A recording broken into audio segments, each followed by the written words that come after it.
नमस्कार दोस्तों। रांची की राजनीतिक तापमान बढ़ी हुई है, इतनी ठंड में भी, इतनी शीतलहरी में भी।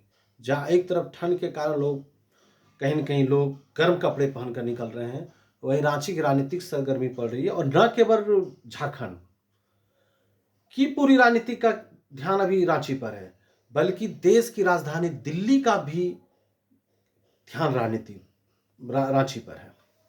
और देश की राजधानी दिल्ली में बैठे दो हुक्मरानों का भी ध्यान रांची पर है और यह महत्वपूर्ण है।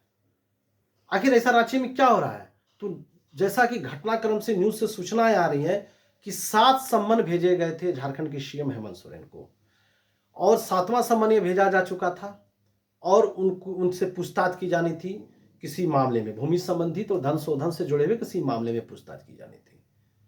विपक्ष ये आरोप लगा रहा है कि जांच से भाग रहे हैं, जब उन्होंने गलती नहीं की है तो डर से क्यों जा रहे हैं। तो आप ऐसे भी किसी के पीछे कहीं भी ईडी को लगा दीजिए और फिर कहिए कि जब कोई गलती नहीं की तो भाग क्यों रहे। तो ये जांच बीजेपी वाले अपने नेताओं पर भी बैठा लें और जांच का सामना करें, तो अपने नेताओं पर तो वो बैठाएंगे नहीं। अब अलग बातें हैं कि इतने इतने ऑफिस बन गए, इतने इतने सारी चीजें हो गई, पार्टी कार्यालय बन रहा है, बड़ी बड़ी रैलियां होती है, कहाँ से खर्च आता नहीं आता है वो अलग विषय वस्तु है, वो तो मुझे जानकारी भी नहीं है। जांच हो तो सबकी होनी चाहिए। खैर, मैं रांची पर फोकस करता हूं। हेमंत सोरेन जो वहां के झारखंड के सीएम है, उन्होंने स्पष्ट लगातार आरोप लगाते रहे कि ईडी भेदभाव के दृष्टिकोण से काम कर रही है और ईडी जो है, बीजेपी ईडी का प्रयोग अपने विपक्षी के खिलाफ कर रही है, अपने विपक्षी नेताओं के खिलाफ कर रही है, विपक्षी सरकार के खिलाफ कर रही है। ये लगातार हेमंत सोरेन जी सीएम जो है झारखंड के, वो आरोप लगाते रहे। तो वही नहीं बल्कि भारत में अभी पूरे विपक्षी जो राज्य हैं, जो विपक्षी पार्टियों की जहां शासन है, तो दूसरी पार्टियां लगातार ये बातें कर रही हैं, कि कहीं ना कहीं ईडी का दुरुपयोग हो रहा है। अब दुरुपयोग हो रहा है या सदुपयोग हो रहा है, यह तो अब न्याय व्यवस्था या कानून ही तय करेगा। लेकिन वर्तमान जो राजनीतिक सिनेरियो बन रही है झारखंड में, पूरी में बातें चर्चा चली कि सीएम साहब इस्तीफा देंगे, हेमंत सोरेन जी इस्तीफा देंगे, कल्पना सोरेन सीएम बनेंगी। अब जो हो, भविष्य के गर्भ में ये क्या होगा। अभी ईडी की जैसे न्यूज आ रही थी, कहीं कहीं छापे भी पड़ रहे हैं, कहीं कहीं कुछ चल रही है। और एक महत्वपूर्ण बात है कि सरफराज अहमद एक विधायक हैं जेएमएम के, उन्होंने अपने गांडेस विधानसभा सीट से उन्होंने इस्तीफा दे दिया। इसके बाद ये अटकलें तेज चलने लगी कि भाई कल्पना सोरेन वहां से चुनाव लड़ सकती है, अगला सीएम हो सकती है। बीजेपी दो स्तर पर काम कर रही है। एक तो ईडी का प्रयोग जो कर रही है, लेकिन ईडी का प्रयोग सिर्फ दबाव देने के लिए है। कहीं ना कहीं वो दूसरा गेम कर रही है, किसी प्रकार राजनीतिक अस्थिरता है और सोरेन परिवार में फूट पड़े। बीजेपी यहां काम कर रही है कि सोरेन परिवार कहीं से कहीं फूट पड़े। अगर कल्पना सोरेन सीएम बनती है तो सीता सोरेन, बसंत सोरेन, कई तरह के बातें हैं।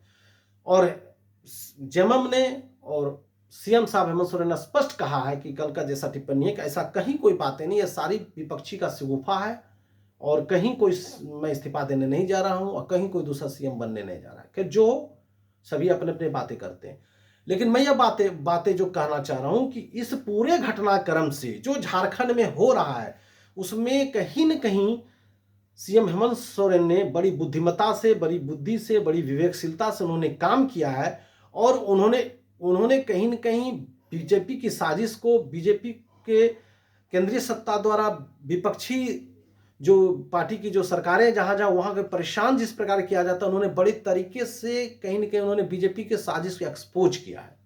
कहने कि सीएम हेमंत सोरेन जी ने ये कहीं न कहीं एक रिस्क कवर करते हुए इसको एक्सपोज किया है कि किस प्रकार बीजेपी विपक्षी पार्टी के सीएम को, मुख्यमंत्री को, उस पार्टी से जुड़े नेताओं को परेशान करती है। कहीं ना कहीं एक संदेश जा चुका है हर जगह। पूरे झारखंड की जनता को यह पता है कि झारखंड में ये कहीं ना कहीं एक राजनीतिक घटनाक्रम है, राजनीतिक के तहत ही ये सब कुछ हो रहा है और बीजेपी सोच रही कि इससे लाभ होगा। तो मैं ये स्पष्ट कर दूं कि बीजेपी को मुझे नहीं लगता कि इससे लाभ होगा, क्योंकि निश्चित रूप से झारखंड की जो इमोशन है वो हेमंत सोरेन से जुड़ी हुई है। झारखंड के जो मूलवासी हैं, वहां की जो रैयत है, जो खतियानी है, उनकी इमोशन हेमंत सोरेन से जुड़ी हुई है। हम लोगों ने देखा जिस प्रकार खतियानी पर हेमंत सोरेन अडिग हैं और किस प्रकार राज्यपाल ने उस बिल को वापस किया, और पब्लिक भी समझ रही है कि राज्यपाल बिल वापस क्यों क्यों कहीं उन्होंने क्यों किया। और इस खतियानी जो अभियान था, खतियानी विधेयक जो लाया गया था, इसके विरोधी कौन है यह भी झारखंड के लोगों को पता है। बीजेपी का रोल भी पता है, बीजेपी की भूमिका भी पता है, और खासकर हमारे गोड्डा लोकसभा के एक सर्वश्रेष्ठ जो जो एक है, गोड्डा लोकसभा से जुड़े भी एक नेता है, जो कहीं न कहीं उन्होंने भी खतियान को लेकर क्या बयान दिया है यह सबको पता है। खैर जो बातें हैं, लेकिन हम उस चीज़ों पर फोकस भी नहीं करना चाहते, ना मुझे किन्हीं को किसी का नाम भी लेना है। लेकिन यहाँ जो बातें बीजेपी को यह नुकसान करेगा, अगर हेमंत सोरेन जी की गिरफ्तारी होती है तो बीजेपी को यह नुकसान करेगा। आने वाले लोकसभा चुनाव में झारखंड की अधिकांश सीटें इंडिया गठबंधन के पास जा सकती है, और गोड्डा लोकसभा की सीट भी कहीं न कहीं इंडिया गठबंधन के पास जा सकती है। जिन्हें सबसे ज्यादा परेशानी है, हो सकता है कि गोड्डा लोकसभा की सीट भी इंडिया गठबंधन के पास चला जाए। और अगर जिस जनता के द्वारा, झारखंड के जनता के द्वारा चुनी गई सरकार जो गठबंधन की सरकार है, कांग्रेस और झारखंड मुक्ति मोर्चा की जो सरकार है, एक स्थिर सरकार हो रहा है, बहुत अच्छी काम कर रही थी। कहीं कहीं कई मोर्चों पर हेमंत सरकार ने अच्छा कार्य किया है, और जिस प्रकार ओबीसी बिल को आरक्षण को, रिजर्वेशन को बढ़ाने के बिल को लेकर जिस प्रकार से खतियानी के बिल को लेकर वो आगे बढ़े, कहीं न कहीं राज्यपाल की तरफ से रोका है। सुप्रीम कोर्ट की भी टिप्पणी है। कई राज्यों के बिल, पंजाब, तमिलनाडु, झारखंड, कई राज्यों के बिल पेंडिंग है राज्यपाल के पास। राष्ट्रपति को कुछ पावर है, राज्यपाल को, राष्ट्रपति को दिखाने के लिए कुछ पावर है कि वो बिल को अपने पास कुछ दिनों में सुरक्षित रख सकते हैं या बिल लौटा सकते हैं। राज्यपाल के पास है, और इस पर सुप्रीम कोर्ट ने टिप्पणी की है कि जनता की चुनी गई सरकार और विधानसभा के द्वारा, जनता की चुनी गई सरकार के द्वारा विधानसभा के द्वारा कोई बिल पारित होती है, तो बिल पारित होती है, तो कहीं न कहीं उस बिल को राज्यपाल को साइन करना चाहिए था, क्योंकि जनता की चुनी गई सरकार का भावना के खिलाफ है बिल को रोकना। सुप्रीम कोर्ट ने भी टिप्पणी की तमिलनाडु के मामले में। इस बात को ध्यान रखने की बात है। पंजाब, तमिलनाडु, झारखंड समेत कई राज्यों में कई बिल पेंडिंग है। यह भी देश देख रहा है, यह भी देश की जनता देख रही है, राज्य की जनता देख रही है, झारखंड की जनता देख रही है, पंजाब की जनता देख रही है, तमिलनाडु की जनता देख रही है। वनक्कम मोदी, अभी हाल ही में मोदी जी गए हुए थे तमिलनाडु, तो वनक्कम मोदी का हैशटैग चला देने से तमिलनाडु में सत्ता स्थापित नहीं होगी बीजेपी की। वहां के लोगों के बारे में सोचना होगा, वहां की संस्कृति को आपको तरजीह देनी होगी, दक्षिण भारत की संस्कृति को तरजीह देनी होगी। इतिहास गवाह है, इतिहास गवाह कि दक्षिण भारत ने किसी की गुलामी बर्दाश्त नहीं की, हमेशा उन्होंने विरोध किया। दक्षिण भारत के राजनीति के लोग राजनीतिक पसंद, संस्कृति, अपने संस्कृति को अक्षुण्ण रखते हैं और अपनी स्वायत्ता को अक्षुण्ण रखने के लिए जाने जाते हैं।